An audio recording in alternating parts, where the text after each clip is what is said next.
two lovers. See the facts, feel the knowledge. दोस्तों, इस संसार में माँ को ही सबसे बड़ा योद्धा कहा गया है। माँ की इच्छा शक्ति में इतनी ताकत होती है कि उसके सामने कोई भी टिक नहीं सकता। कुछ ऐसे ही कहानी तमिलनाडु से एक माँ के सामने आई, जिसके बारे में आप जानकर हैरान रह जाएंगे। दरअसल तमिलनाडु जिले के थूथुकुडी के काटुनाय कननपट्टी के गाँव में रहने वाली पेचियम्मल की शादी के 15 दिन एक घटना घटित हो गई। उसके पति की अचानक हार्ट अटैक आने से मृत्यु हो गई। उस समय पेचियम्मल की उम्र मात्र 20 साल की थी। पेचियम्मल ने एक बेटी श्याम सुंदरी को जन्म दिया, लेकिन दोस्तों समस्या ये थी कि कम उम्र में विधवा हो जाने पर उसने महसूस किया कि कुछ गंदी नियत के लोग उसे परेशान करने लगे थे। पेचियम्मल जानती थी कि वो समाज के बुरे लोगों का सामना अधिक समय तक नहीं कर पाएगी, और अब उसे डर भी था कि बिना बाप की बेटी को बड़ा होने पर बहुत सारी परेशानियां भी झेलनी पड़ सकती है। एक कठोर निर्णय लिया। पेचियम्मल ने अपनी स्त्री स्वरों को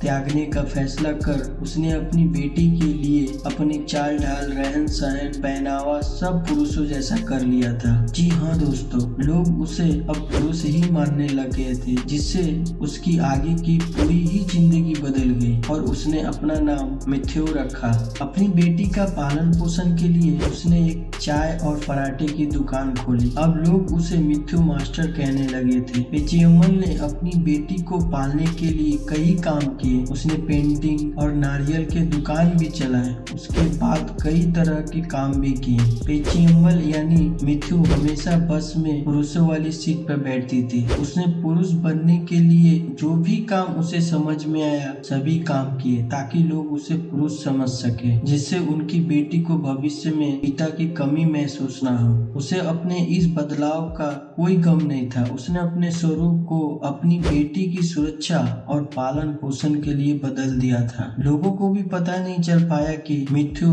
हकीकत में एक स्त्री है। लेकिन कुछ सालों बाद पेचियम्मल की बेटी श्याम सुंदरी का विवाह हो चुका है। पेचियम्मल यानी मिथ्यू का कहना है कि अब वो इसी रूप में अपना बाकी का जीवन जीना चाहती है।